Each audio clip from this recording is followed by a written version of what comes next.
Struggle चल रहा था, तो उसके अकॉर्डिंग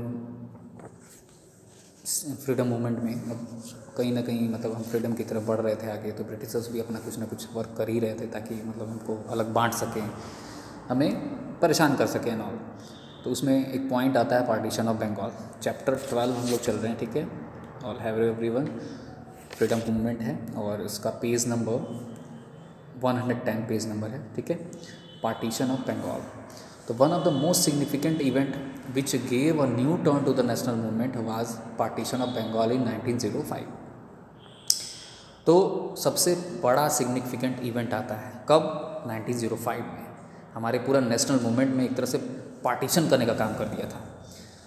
लॉर्ड कर्जन डिवाइड करते हैं बंगाल को दो पार्ट में, ईस्ट बंगाल, वेस्ट बंगाल, ठीक है। वेस्ट बंगाल जो आज भी हमारा पार्ट है और ईस्ट बंगाल तो बांग्लादेश है, ठीक है। He held that Bengal was a big province। उनका क्या कहना था कि ये बंगाल एक बहुत बड़ा प्रोविंस है, टू लार्ज टू बी, माने इतना बड़ा है कि उसको हैंडल कर पाना मुश्किल है। Invested efficiently as single province, बहुत बड़ा एरिया हो जा रहा है, यहाँ पर एफिशिएंटली वर्क नहीं हो पा रहा है या दिक्कतें बहुत सारी हो जा रही हैं। But the people of the Bengal reacted sharply, लेकिन बंगाल के लोग इसको पसंद नहीं कर रहे थे, वो चाहते ही नहीं थे कि पार्टीशन हो बंगाल का। तो एंटी पार्टीशन मूवमेंट चलाया जाता है, किसके द्वारा? Was organise by the national leaders, जो हमारे राष्ट्रीय लीडर्स रहते हैं कलकत्ता के, अगस्त 1905 में उनके द्वारा मूवमेंट चलाया जाता है। The movement spread throughout the Bengal, जो मूवमेंट रहता है वो फैल जाता है पूरे बंगाल में। बायकॉट एंड स्वदेशी मूवमेंट, देखिए कहीं ना कहीं अगर हमको टॉर्चर करना है ब्रिटिशर्स को, तो हमें ये भी लगता था कि कहीं अगर हम उनकी इकोनॉमी को डाउन करें तो हो सकता है कि ये चीज़ें नो, तो बायकॉट एंड स्वदेशी मूवमेंट्स भी स्टार्ट कर दिया गया, ठीक है, ताकि गवर्नमेंट पर प्रेशर बनाया जा सके। अब होता क्या है इसमें, स्वदेशी और बायकॉट मूवमेंट में क्या है? तो भाई Swadeshi and boycott movements were two sides of same coin, मतलब एक सिक्के के दो पहलू हैं। क्या?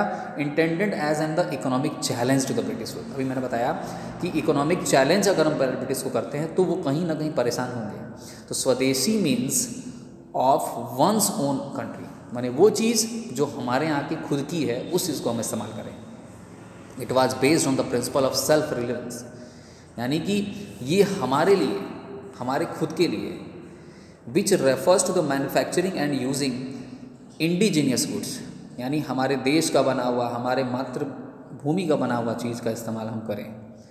Donations were collected to set up the industries. अब कहीं ना कहीं इंडस्ट्री सेटअप करना है तो बहुत बड़ा फंड चाहिए, तो टेक्सटाइल हो, चाहे सोप हो, मैचेस हो, ऑयल हो, पॉटरी हो और भी टैनरीज हो, इन सब का अगर इंडस्ट्री बैठाना है तो कहीं ना कहीं फ़ंड चाहिए। तो फंड के लिए, डोनेशंस के लिए अप्लाई किया गया। इसमें सबसे बड़ी भूमिका निभाते हैं जमशेद जी टाटा, जो इस्टेब्लिश करते हैं एक आयरन स्टील इंडस्ट्री, ठीक है, जो मदद करता है इस कंट्रीब्यूशन में। किस कंट्रीब्यूशन में? तो स्वदेशी कंट्रीब्यूशन में। स्वदेशी mostly stressed on using only native goods. स्वदेशी जो है वो तभी हो पाएगा जब हमारी खुद की गुड्स हो, हमारा कच्चा माल हो, हमारा सब प्रोडक्ट हो, सब कुछ हमारा बनाया भी हमारे यहाँ जाए, और फॉरेन गुड्स को बायकॉट किया जाए। तो boycott was based on the philosophy of passive resistance, यानी एक तरीके से हम उनको बेदखल कर दें अपनी इकोनॉमी से, ठीक। It involve withdrawing all cooperation of the government by boycotting all British goods. तो ये विड्रॉ करने का एक कोऑपरेशन है जिसमें हम बायकॉट करेंगे सारे ब्रिटिश गुड्स को। The Congress extended its support to movement in the Banaras session. अब देखिए कांग्रेस भी इसमें इन्वॉल्व होता है, वो एक्सटेंड करता है अपना सपोर्ट किसके लिए? तो इसी स्वदेशी मूवमेंट के लिए। कहाँ पर? तो बनारस सेशन रखता है 1905 में। बनारस को इसलिए रखा गया ना कि बनारस उस समय बहुत बढ़िया मैन्युफैक्चरिंग हब होता जा रहा था, वहाँ की कढ़ाई, वहाँ के कपड़े, सब डिज़ाइनिंग जो बहुत ज़्यादा पॉपुलर थी। And then its Calcutta session, और 1905 में बनारस और 1906 में कलकत्ता में। The British exploit the situation to hilt. British जो है पूरी तरीके से इस जो मतलब जो एक्सप्लॉयटेशन चल रहा था उसको अपने पे कब्जा करना चाहती थी कि इसको किस तरह से ख़त्म किया जाए। तो a reign of terror was unleashed on the extremist. तो जो भी ये लोग कर रहे थे, जो ये वर्क कर रहे थे, उनको बांटना चाह रही थी, उनको किसी तरह से अलग अलग फैला देना चाह रही थी। तो leading of their arrest, imprisonment and deportation उनको एक देश से दूसरी जगह भेजना या जेल में भेज देना, अरेस्ट कर लेना, ठीक है, देश से बाहर कर देना, इस तरह की चीज़ें कर रही थी। तो इन 1907 लाला लाजपत राय को अरेस्ट किया जाता है, ठीक है, किस मामले में? तो भाई आपने प्रदर्शन किए हैं, लोगों को भड़काया है, ठीक। तो in Punjab followed by the Tilak's deportation in 1908 to Burma. Tilak ji को भेज दिया जाता है कहाँ? बर्मा। कि जाइए भाई, आपको देश से बाहर किया जा रहा है। बर्मा, बर्मा समझ रहे हैं ना, म्यांमार है आज का जगह। तो अब क्या होता है? To maintain the peace British offered few constitutional reforms. अब जब ऐसी स्थिति आ गई, बांटना शुरू किए, लोगों को इधर उधर फेंकना शुरू कर दिए, बाहर करना शुरू किए, तो कहीं ना कहीं पीस लाना चाहिए, क्योंकि लोग अब तो कहीं ना कहीं खिलाफ जाएंगे ब्रिटिशर्स के। तो उन्होंने क्या किया? मेंटेन किया पीस को, और क्या किया? कुछ कॉन्स्टिट्यूशनल रिफॉर्म्स ले आए। कैसे रिफॉर्म्स? तो इंडियन काउंसिल एक्ट वाज पास इन 1909। इन्होंने एक इंडियन काउंसिल एक्ट पास किया 1909 में, जिसका नाम था मॉर्ले मिंटो रिफॉर्म्स। मॉर्ले मतलब कौन? सेक्रेटरी स्टेट ऑफ इंडिया थे, और मिंटो मने कौन? वायसराय थे उस समय के, ठीक। इन दोनों के मिक्सअप को मिला के एक रिफॉर्म लाए।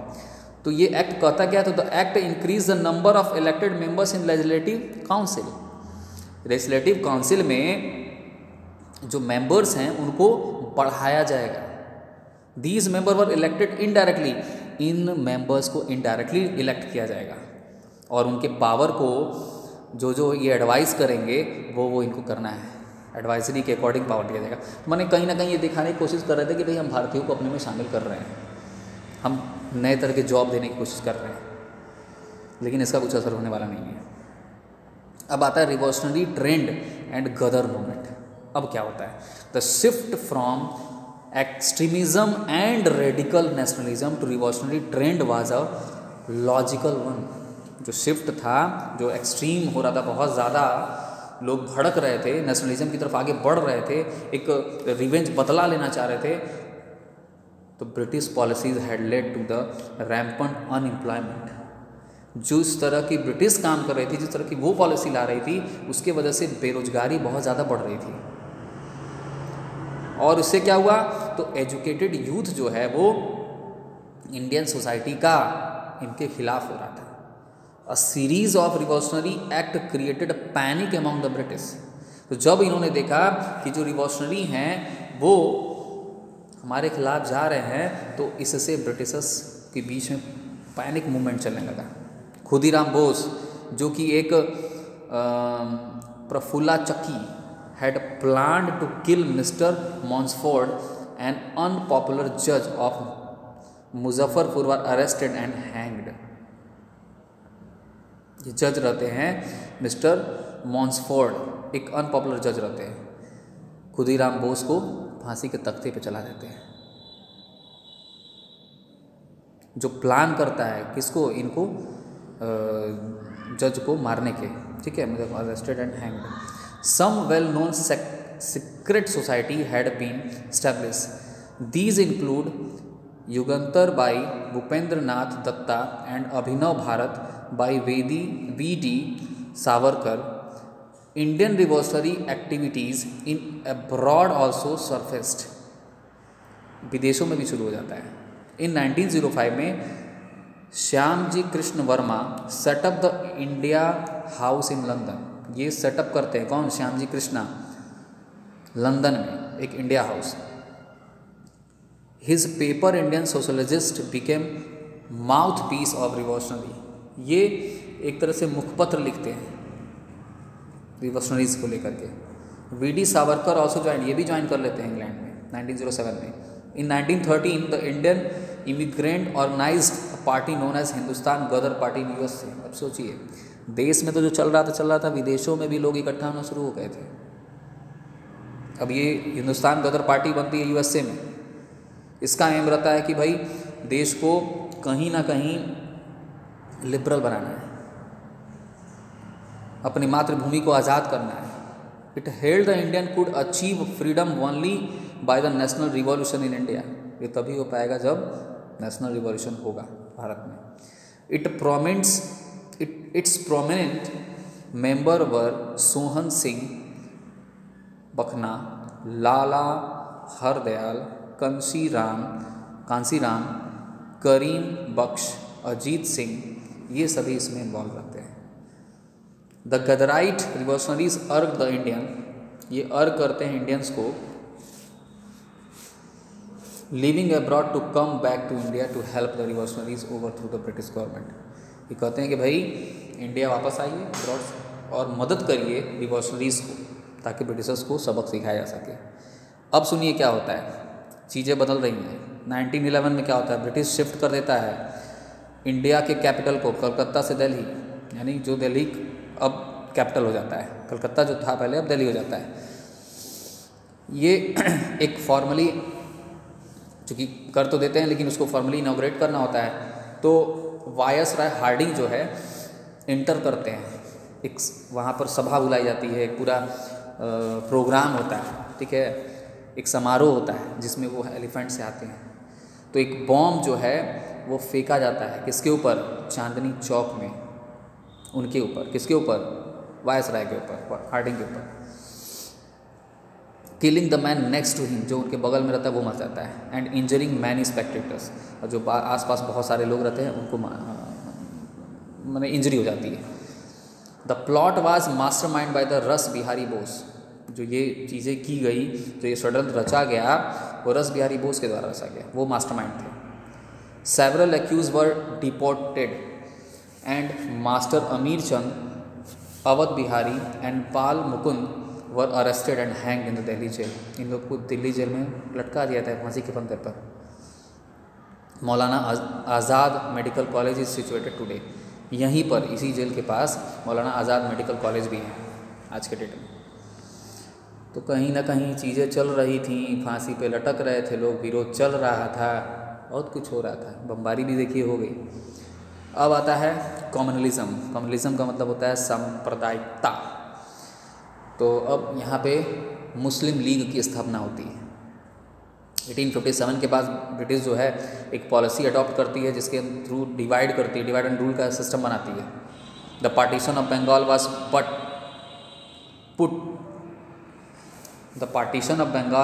Was but one of many steps taken by the British to destroy the unity of Indians।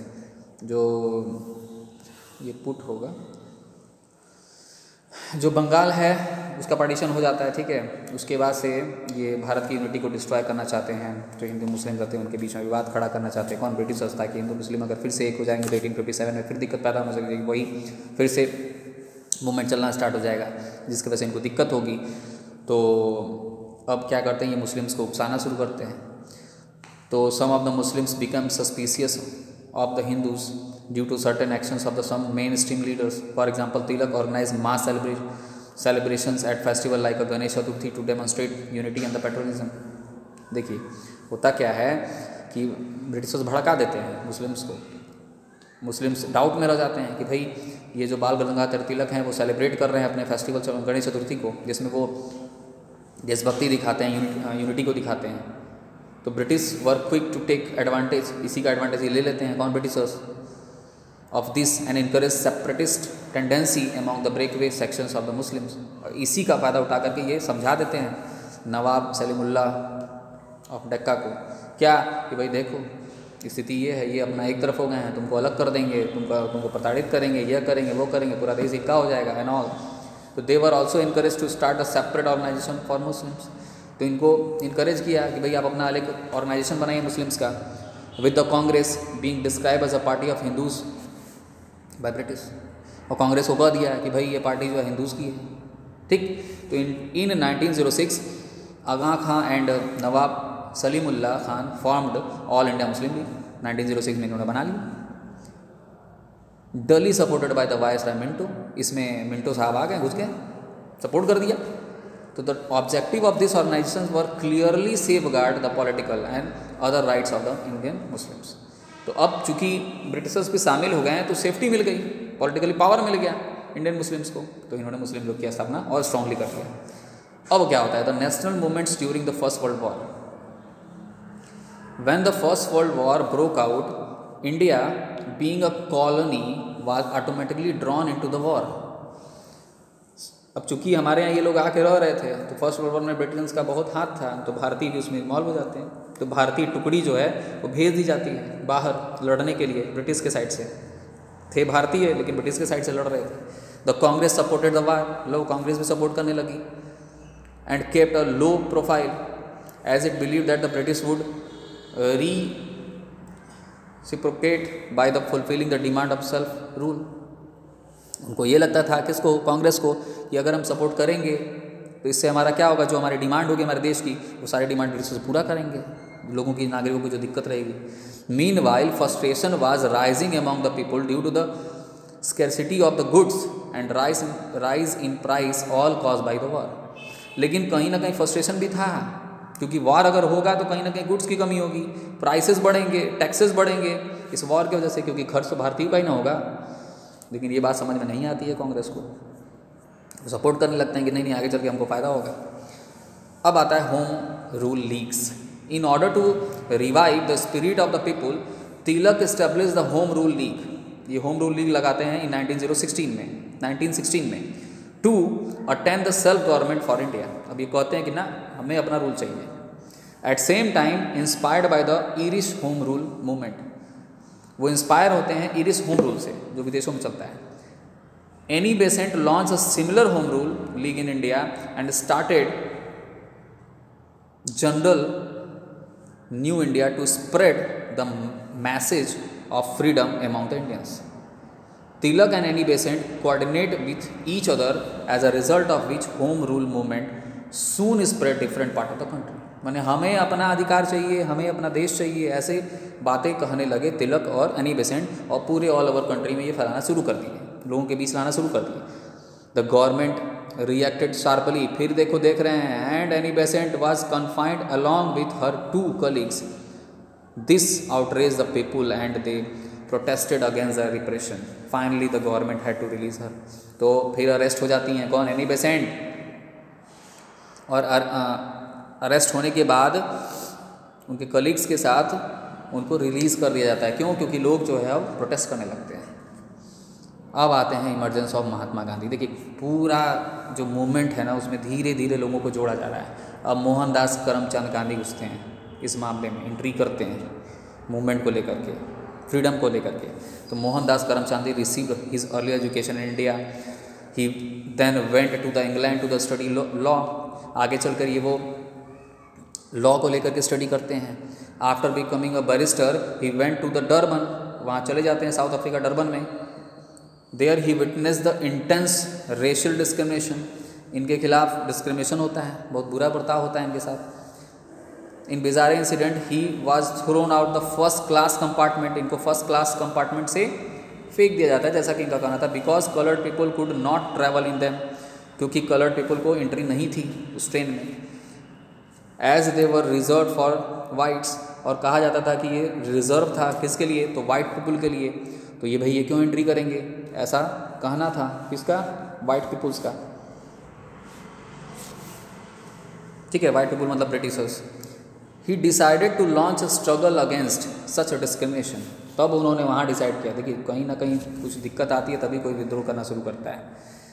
तो डिस्क्रिमिनेशन के खिलाफ इन्होंने अब आइडियोलॉजिकल सत्याग्रह का किया, यानी सत्य कह करके आग्रह करना, यानी सच्चाई कहना। He return to the India in 1915 and attended Congress session of 1915 at Bombay and then 1916 at Lucknow. India 1915 में आ जाते हैं और कांग्रेस सेशन को अटेंड करते हैं, ठीक है, बॉम्बे में, और उसके बाद लखनऊ में 1916 में लखनऊ में अटेंड करते हैं। He encourage the idea of cottage industry based on the khadi as a means of the achieving a self Reliance.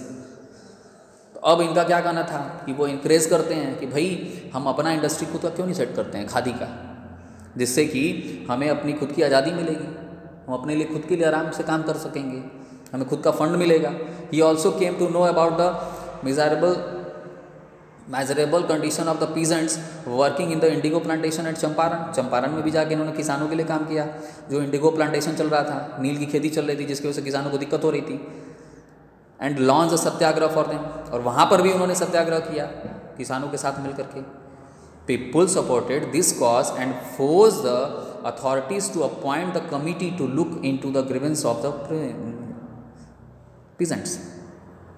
अब इनके सपोर्ट में आने से, पढ़े लिखे चुके थे, लॉ की डिग्री ले चुके थे, तो जो भी इनका दुख था, जो भी परेशानी थी, सब दूर करने की कोशिश की जाती है, कमेटी बैठाई जाती है, अपॉइंट किए जाते हैं लोग। In other Satyagraha movement at Ahmedabad, देखिए छोटी छोटी सत्याग्रह को बता रहा है। In other Satyagraha movement at Ahmedabad he brought about an agreement between the mill owners and workers. This impressed the young nationalist leader like Rajendra Prasad, Vallabh Bhai Patel, J.B. Kripalani, Mazharul Haq and they joined him। सब join करने लगते हैं। देखिए सत्याग्रह एक ऐसा था ना कि आसानी थी ना, लड़ाई था, झगड़ा था, तो सब इन्वॉल्व होते हैं। Gandhi ji firmness in his steady devotion to truth won him many followers and soon he became undisputed leader of the Indian national movement। तो सच्चाई के साथ लड़ते हुए ये फाइट करते हैं और बिना किसी विवाद के, बिना किसी दिक्कत के इंडियन नेशनल मूवमेंट को आगे लेकर के जाते हैं, लीडरशिप करने लगते हैं। अब आता है Rowlatt act.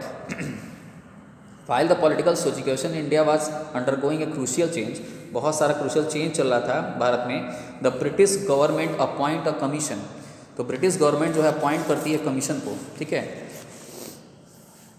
Under the justice Sidney Rowlatt to investigate the nature of revolutionary act and recommend method to handling them।